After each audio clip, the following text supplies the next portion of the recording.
Hello everybody, welcome back to another pub encounter video. Rachel here. This is obviously me continuing with Mamoru's route and Chapter 7, The Past Revealed. Crystal, are you okay? Was I a little too rough? He whispered in his usual tone. I was glad to be able to talk like this again, but maybe a little bit. Sorry, but after hearing that professional left, you know, there was no way I could stop. He slowly stroked my back. My body, having just experienced such fervent intimacy, reacted easily to the touch. You really are sensitive. Thanks to you. He's kind of sexy if you put it that way. Are you trying to say you want to do it again? How could you interpret it that way? Was I wrong? You don't need any more of my love? Pressed like that, there was no way I could say no. Especially since I was the one that had coaxed him into being with me. No, I do need it. He's so honest. That's another reason why I love you so much. He dropped a light kiss to my lips. I slowly closed my eyes. Then, in place of a kiss, laughter began to seep from his lips. Why are you laughing? No reason. I just thought you looked really cute. The hand that wasn't holding mine went to my cheek. It was slightly cool to the touch. To see such a lovely young woman waiting for my kiss like that, and knowing that woman showed me a whole new way to live, feels unbelievable. Mamoru looked up at the sky, the expression on his face as if he'd been freed from a burden. I didn't know what he was looking at up there. One moment. There's people bugging me. Sorry about that. It's just my day to be bothered while I'm doing these, I guess. Maybe various thoughts and feelings were floating around up in the night sky. Looking for me? Suddenly a voice sounded from above us. Mamoru instantly moved me behind his back in protection and faced the direction of the voice. Standing there in the darkness was a single man, the early morning moon at his back. Tetsuya, I'm here to get you. You're coming with me. You're coming with me. I won't let you have her. Mamoru's low voice as he threatened his opponent echoed along the silent street. Without paying him any heed, Tetsuya turned to me. The smile on his face sent shivers up my spine. Who said I'm here for the girl? What do you mean? I'm here for you. Me? You know Takiwa would never allow you to live in happiness. That was the same thing Mamoru had said earlier. You heard us. Huh, simple feat for the Yakuza, with a bug or two, surely you know that. Bug? Did that mean... You're awfully precious, girl. Cold, unreadable eyes stared right at me. Remembering the intense loving I just experienced, my face grew hot with embarrassment. I knew you were perverted, but I had no idea you'd go that far, Tetsu. Don't be stupid, it's only a lucky perk. That's something that belongs only to me, so please return it to me later. Return it to you? I'm the only man in the world who's allowed to enjoy that voice. Huh, you really haven't changed, but you don't have to worry. I deleted all but the necessary parts. Chivalrous as always, I see. It's only natural, being on the front lines still at this age, I would think. I really don't envy you as much as I used to. Come on, Mamoru, make up your mind already. Don't keep Takiwa waiting like this forever. Or else you'll both be in danger. As he spoke, Tetsuya looked straight at me. Behind his back, Mamoru tightly squeezed and hid my hand. The crime is my betrayal of Takiwa, right? That was more than 5 years ago. I'm having trouble figuring out why he's so intent on coming after me after all this time. Mamoru angrily spat out the words. Haven't you heard about Rina? Yeah, I heard it was my fault she was dead. The whole time Rina was Takiwa, it was you she liked. Huh? You probably didn't notice she was desperate to hide it. She was smart enough to know if it came out, both your lives would be endangered. But Takiwa figured it out. He liked her too, so he just pretended not to notice. Silence descended on the street. The pounding of my heart was disturbingly loud under the oppressive stories of the past. Why did she die? It was suicide. After you left, she suffered alone, unable to forget. It was partly my fault. As the protector of the group, I realized it too late. In the end, she took a massive dose of sleeping pills and died with Takiwa holding her. Mamoru's hand slipped out of mine, so Rina died because of me.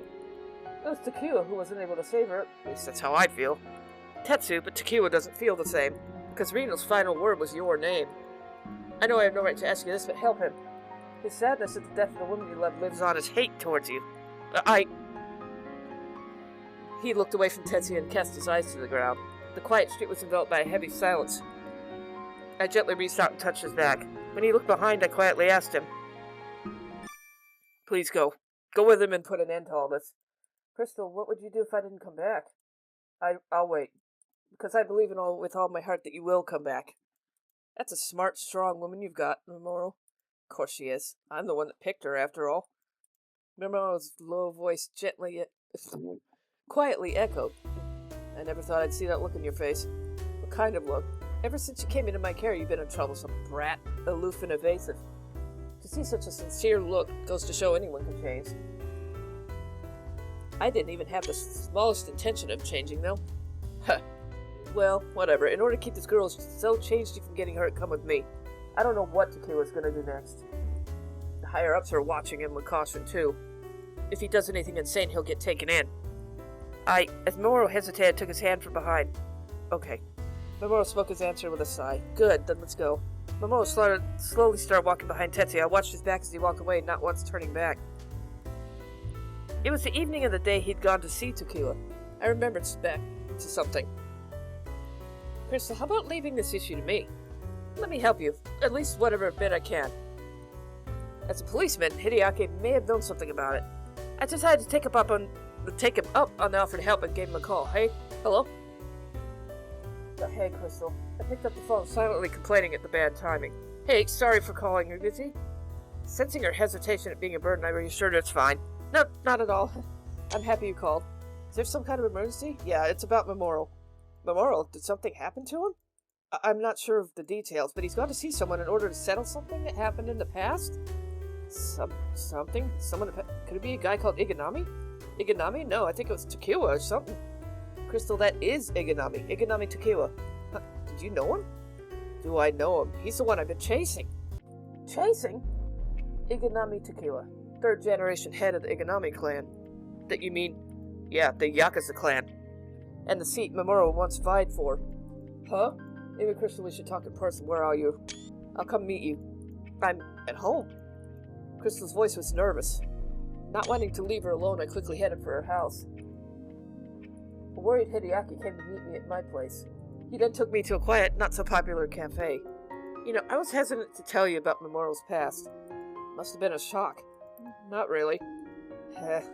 It's no use denying it with such a stunned look on your face. No, I mean, please tell me. With a bitter smile, Hideaki continued. I'd always sensed that he hadn't always lived an honest life. But after everything that's happened lately, I decided to check with Mamoru. Mamoru? A friend, officer in the Gang Investigation Division, and according to him, Mamoru used to be the legal advisor to the Iganami clan. Oh. It doesn't sound too bad, but he was really just a gang member with a license to practice law. He was very shrewd, did a lot of bad things, avoiding the eyes of the law. Apparently, he caught the eye of the second-generation leader, and instead of the true son, there was talk of him being the new clan head. I don't know exactly what happened, but he quit the clan on his own. I guess there was quite a bit of trouble. So that's the crime he was talking about. Crime? It's something he said about receiving punishment for his past crimes. Kind of punishment? Did something happen? Oh, right, he went to see Iganami. Right, he said he was going to settle things. That doesn't sound good. What do you mean? Iganami's currently being chased by the police. He's gone missing. I can't say too much, but the entire clan's being investigated. We have no idea what Iganami might be doing. Oh no. Too late, I regretted ever having encouraged Mamoru to go. Hideaki led me to idea, saying he didn't want me to be alone. Take care of Crystal Hori, would you? With that one sentence to Soichiro, Hideaki rushed out of the bar. Everything okay? Would you like something warm to drink? He's right, warm milk might be good for you. As if sensing something was up, everyone treated me kindly without questions. Okay, I'll take a warm milk then. Very well. As we talked, I rang Mamoru's cell phone time again. He didn't answer. Up to his old tricks is he again? Yorihisa laughed with an air of forced cheerfulness. I guess so. Crystal, don't you have work tomorrow? Yeah, I do. You won't get much rest here. Why don't you go head home? I'll walk with you. You trying to get her alone to make a move on her? Do I look like the kind of man who'd steal another man's woman? What is with you, Reinasuke? You're awful cool today. It's true, you're brimming with chivalry and courage. I let out a laugh at the funny conversation. Hearing my laugh, everyone stopped to look at me. Laughing while you're waiting is a good idea. Absolutely. You look lovely with a smile on your face. Thanks, guys. I'll see you home. You should rest. With that, Reinasuke stood up. Guided by his hand on my back, the two of us left the bar. Are you okay, Crystal? What's okay? We were on our way home from my deer, all of a sudden I stumbled. Oh, sorry, guess I was a little bit out of it. She's looking a little thin lately. Does it show? I thought I may as well make use of the weight to improve my appearance. You don't have to try and pretend to be okay in front of me. I'm not pretending anything. You're not convincing me, saying it with that look on your face. What look? You look like you're about to cry. Like I said, don't need to try and kill your feelings. If you're struggling, say it. If you don't, the rest of us can't help. Ryunosuke shyly stroked my head. It was the first time the usual distant Ryunosuke had touched me like that. That may or may not have been the whole reason, but the kindness touched my heart and I noticed my vision blurred. Crystal? He gently moved his hand on my hair. It'll be alright. Mamoru's not the kind who makes a promise he can't keep. Plus, he hates hurting women more than anything. So don't worry, everything will be fine. Maybe it would be best to just wait and trust he'll come back. Believe in him, he's the one you chose, right? Ryunosuke's sensible tone eased the anxiety running through me. I don't know what it said, I just added that. Right. Of course, I changed the words, plus some of the text is kind of bad. Like it's been translated badly. At that moment, my bag vibrated. It was a call on my cell phone. When I hurriedly checked my phone, I saw the name of the man I'd been waiting for. It's Mamoru! The name displayed on my ringtone was Mamoru's. Geez, the guy's a genius at feeling the right time to speak up. Ryunosuke smiled with amazement. You must have a lot to talk about. I'll be going. Make sure to talk out your feelings with him. I will. With a relieved smile, Ryunosuke then walked off. As I watched him go, I answered the phone. Mamoru, you okay? What's the matter? Hideaki told me everything. Oh, are you afraid of me now? I don't care. Well, thanks. So where are you? Mamoru sounded different than normal, though sound of wind and footsteps was loud. I'm near the park. Why? Near the park? Oh, shit. Mamoru? Evening, my lovely lady. From behind me came an exaggeratedly cheerful voice. When I turned, I saw Takiwa in a dark-colored suit. I instinctively backed away. Mr. Takiwa? Takiwa? Hey, Crystal's Takiwa with you? Yes? My panic rose to new heights of Crystal's terrified voice. Next, I heard Takiwa. This is the third time we met, isn't it? Though I've seen much, much more of you. Oh my god. Crystal, hang on. Shit, Takiwa. Don't be scared, though I guess it's only natural you're cautious around me. Takiwa's eerie voice echoed in my ears as I started running. Iganama Takiwa, third-gen leader of the Iganami clan. Crystal whispered the words herself. She must have heard from Hideg. Crystal, can you hear me? You gotta get out of there. There was no way I could have missed her next words. He's got a knife. It's just like Shigehiro said. You're clever. I heard a dull thump through the phone. Takiwa must have been tapping her with it. He was deliberately threatening her so I could hear it. You're a good girl. Smart. Why don't we go somewhere?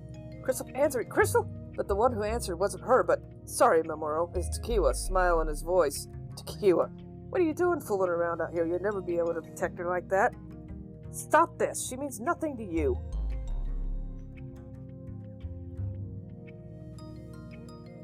Nothing? I'm sure you know that's not true.